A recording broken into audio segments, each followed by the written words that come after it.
A very good morning, dear children. I hope you all are well and doing your studies good. So, we are reading the chapter The Summer of the Beautiful White Horse from the book Snapshot. And what did we do last day? Means we read that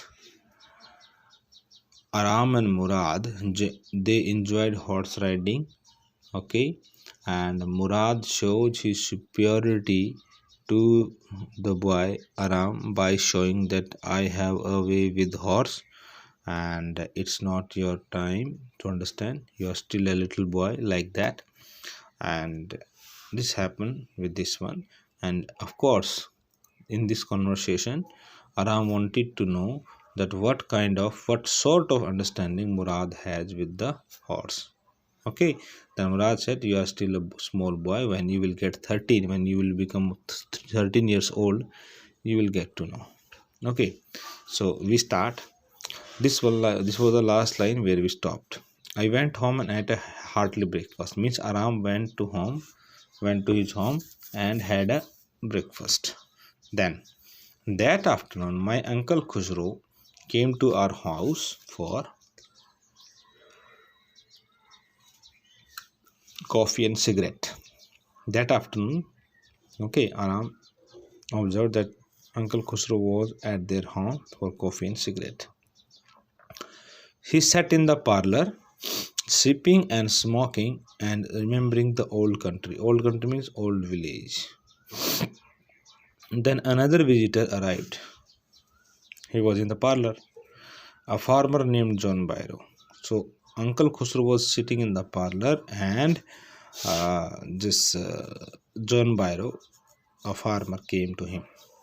An Assyrian, who is an Assyrian? John Byro, the farmer, who out of loneliness had learned to speak Armenian. So he also knows how to speak Armenian language. My mother brought the lonely visitor coffee and tobacco, and he rolled a cigarette and sipped and smoked, and then at last sighing sadly, he said. So after taking all these things, John Byro said, my white horse which was stolen last night is still gone. I cannot understand it. John Byro said to Uncle Khusro that my white horse has been stolen. Okay, last month until today I did not get. What should I do? What should I do? I do not know. My uncle Khusro became very irritated. Okay, after listening these, and shouted, it's no harm. What is the loss of a horse? What is the loss of a horse? Haven't we all lost the homeland? My dear children, one thing I just tell you, that Uncle Khusro has compared the losing of the horse with losing of the homeland. Means he talks about pastime of Armenia tribe, that they had lost a lot of homeland. What is this crying over horse? Why do you weep over the losing of horse? Even we do not know. Even we do not weep on the losing of homeland. Got it, my dear children? This is the thing. Then, this may be all right for you, a city dweller, to say, John Bai said. But what of my sari? Sari means the seat that we use for sitting on the back of horse. Got it? That is called sari. What good is sari without horse? So he said, John Byro said to Uncle Khusro that it's right. But what should I do with the sari without horse? Pay no attention to my Uncle Khusro road. Road means shouted. Okay? Pay no attention to it. His pet sentence he spoke. I walked 10 miles to get there, John Byro said. John Byro said, I have completed 10 miles to search out my white horse. You have legs, my Uncle Khusro shouted. Again, Uncle Khusro said, you have completed 10 miles, it means you have legs. No tension, no botheration about that. My left leg pains me, the farmer said. The farmer said, my left leg is paining. Pay no attention to Uncle Khusro roared. Again he spoke the same sentence. That horse cost me $60, the farmer said. John Byro said that the value of the horse was $60.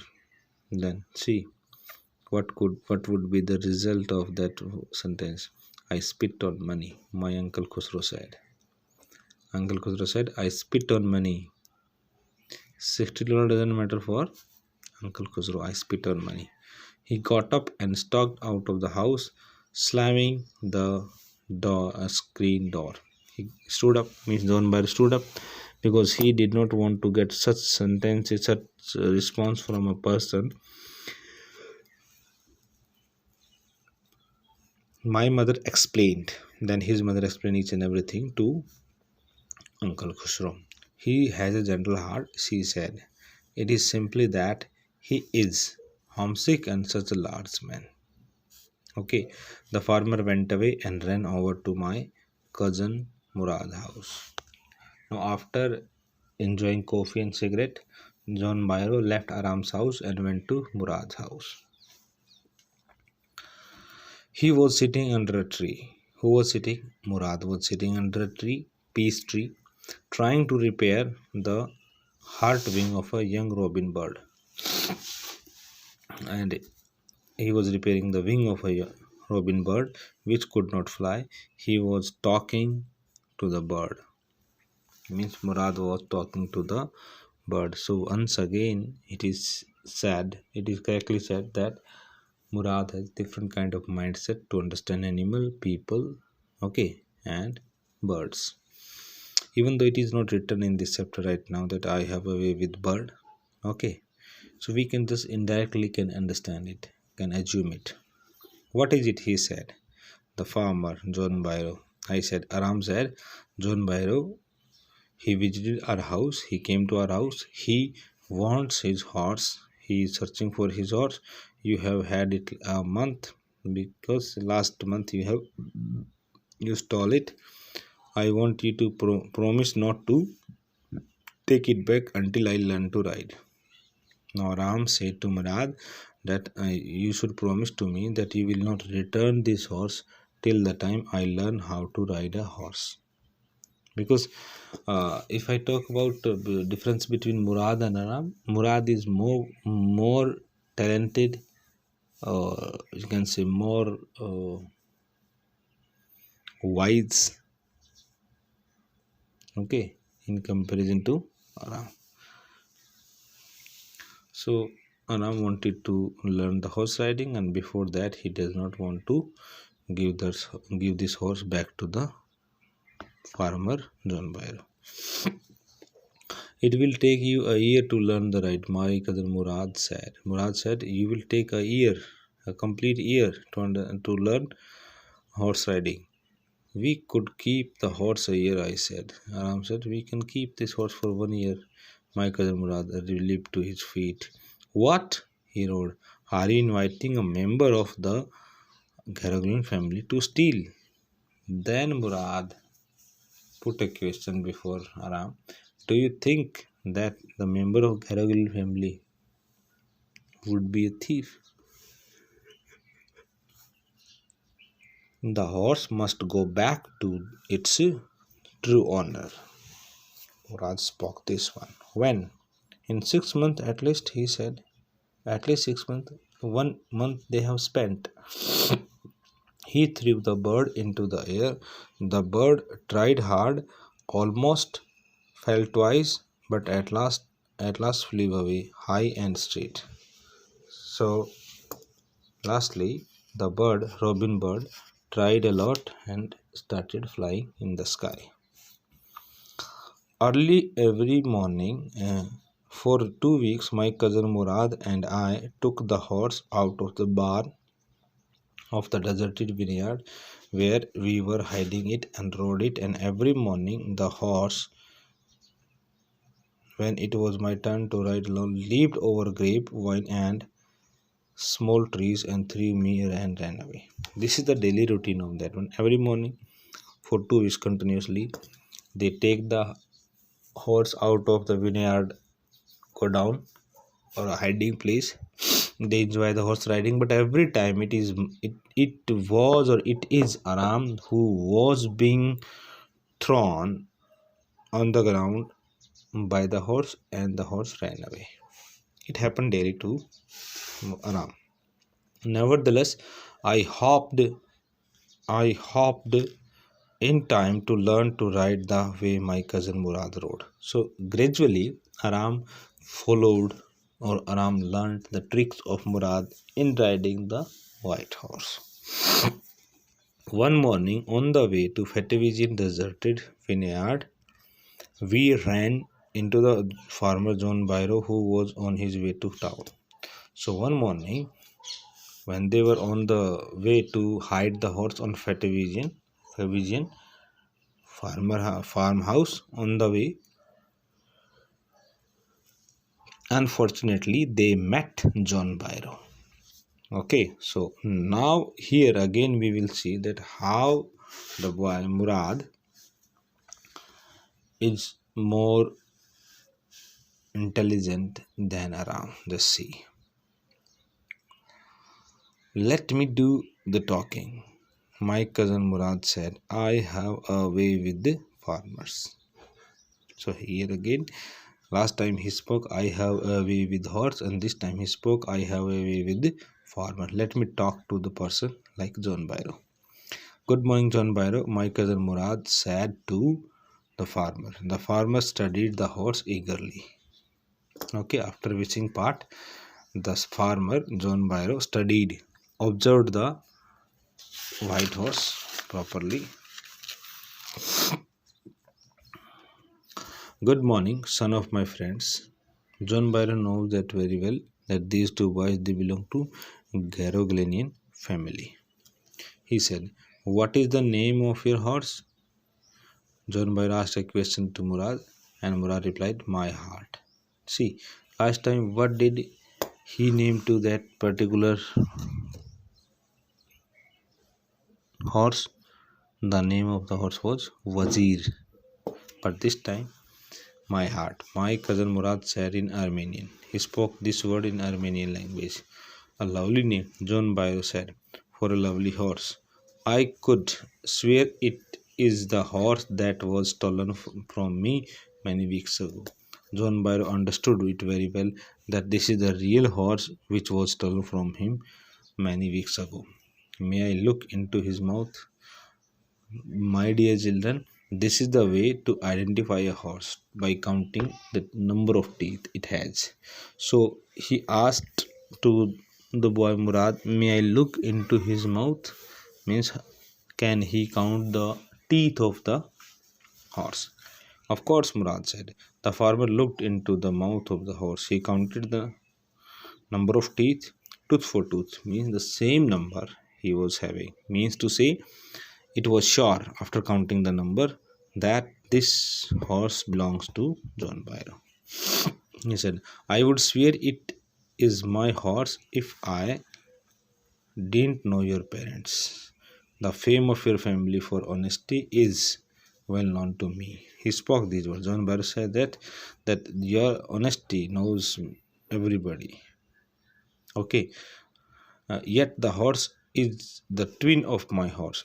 On the spot, John Byro inflected the saying by saying that this horse might be the twin of my horse. A suspicious man would believe his eyes instead of his heart. Good day, my young friends. Dear children, on the spot, John Byro came to know that this is his horse, and without putting many questions before the children, before these two boys, he left the place, and he did not say that this is his horse because he knows very well no member of the Garogalian family would be a thief. But here he confirmed it. Good day, John Byro, my cousin Murad said. Early the following morning, means next morning, we took the horse to John Byro's vineyard and put it in the barn. And next morning, these two boys they took that horse and deliver it, or so you can say tether it to the barn of the John Byro farmhouse. The dogs followed us around without making a sound. Some dogs they followed them. So here again, the dogs, I whispered. I speak very slowly. Means Aram spoke to him, to my cousin Murad, to his cousin Murad. I thought they would bark. They would at somebody else. He said, I have a way with dogs. Again, it is delivered by the boy of Murad that I have a way with the dogs. It means Murad has a good understanding with the dogs, also like farmers and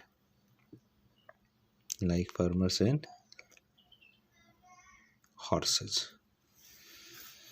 My cousin Murad put his arms around the horse, pressed his nose into the horse nose, patted it, and then we went away. Means these two lines express very well when they put that horse at John Byro's farmhouse or his barn. Okay, before leaving, Murad patted it. Means Murad shows his love and affection to the horse. Okay, that afternoon, John Byro came to our house. Means on the same day, during afternoon time, John Byro came to Aram and Murad's house in his surrey and showed my mother the horse that he had been stolen and returned. And he came here with his horse. And he showed this horse to the mother of Aram. And this time he came with surrey. Last time he came without surrey. And this time he came with white horse as well as its surrey. And he told them that somebody had stolen his horse, but now it has been returned to him. I do not know what to think. He said the horse is stronger than ever. Means the horse became more stronger, better tempered in behavior. Okay, too. I thank God. My uncle Khusro, who was in the parlor, again he was sitting in the parlor, became irritated and shouted. What would he speak? He speak, quiet. Okay, quiet. Man, quiet. Your horse has been eaten. You got the horse? Pay no attention to it. It's no harm. Okay, pay no attention to it. Means there is no need to tell something more. Lastly, you got your horse. It's over. So we know it very well that how much Uncle Khusro is free mind. How much free mind Uncle Khusro is, simply you can say. Okay, so my dear children, this is the ending of the chapter of first one from the snapshot book, and I hope you have understood the story. And this book is, you can say, more easy or easier than your previous one, Hornbill book. Okay, so I will be sharing the question answer and extra questions of this chapter with you. Till the time, do reading and get it done. Thank you. Have a good day.